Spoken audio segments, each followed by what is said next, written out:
Nazzi kuno bamaama bakitwaliranga ddala ng'ekyomugaso okuyonsa abaana baabwe era bajjajjaffe baali bakifuula kya buwaze omwana okuyonka okumala emyaka 2 olwo n'addizibwa ku mmere endala.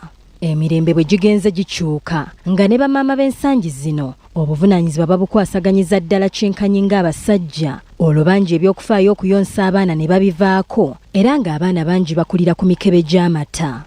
Mu ssabbiiti eno ng'ensi yonna yeefumiitiriza ku migaso gy'okuyonsa obulungi abaana, naffe tunoonyezza omusawo omukugu mu baana okuva ku bawere okutuuka ku abo abattuludde atubuulira ebirungi ebiri mu kuyonsa obulungi abaana. Dr. Rita Nazziwa, omusawo w'abaana ku ddwaliro ly'Ensambya, akkaatiriza nti omwana asaanye okuyonka okumala emyezi 6 n'okudda waggulu okuzimba obulungi omubiri gwe. Ng'omukyala yenna tannavaawo mu ddwaliro ayigirizibwa engeri y'okuteeka omwana obulungi ku bbeere gye tuyita technique, breastfeeding technique.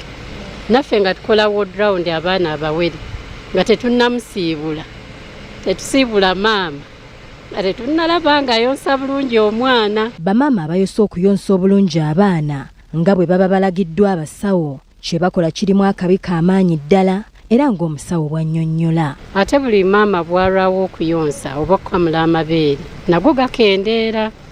Sa amabeere okukendeera nako kwe kusoomoozebwa okulala nga matono omwana takkuta.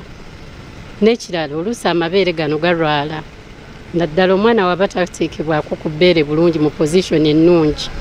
Ebbeere liyinza ofuna amabwa ate oluusi gazimba n'okuzimba. Dr. Nazziwa annyonnyodde emigaso egiri mu kuyonsa obulungi omwana n'avumirira abalowooza nti omwana okuyonsebwa amabeere agatali ga nnyina kikolwa kibi. Ebbeere lirina ebirungo byonna oba bye tuyita balanced diet mu bipimo ebisaanidde.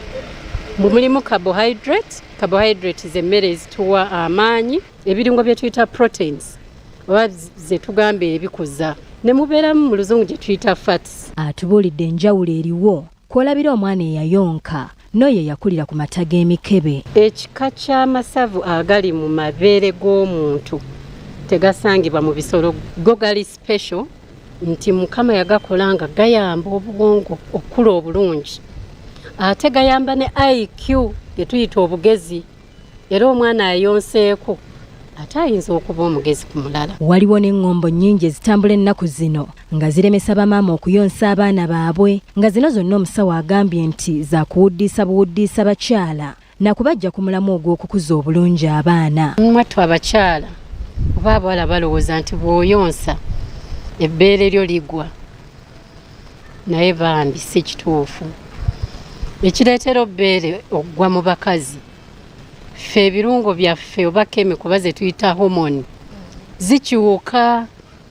Kati waliwo homoni zino ezikendeera ng'emyaka gigenderera gye zituyamba okuba hips ne zisigala n'ebbeere bwe liti. Kati oba toyonsezza n'oba oyonsezza time etuuka ebbeere ddyo ne ligwa. Abakyala bangi bafuna okusoomoozebwa olw'obutaba n'amabeere gayonsa baana baabwe, ate era waliwo n'ebizibu ebirala bingi ebiyinza okukugira omwana okuyonka, gamba nga nnyina okufa, nnyina oba omwana okubeera omuyi, abaana abasuulibwa nga bawere, ng'omusawo bamaama bano n'abalabirira abaana abawadde gaabuwa okweyuna ebifo ewaterekebwa amata agakamulwa okuva mu bamaama bannaabwe. Era omwana we wazaalibwa wano Ensambya ng'etteeka naddala nga tannatuuka obanga muyi obanga maama muyi ng'ate omwana tulaba si kirungi kumuwa mukebe, afuna amata mu bbanka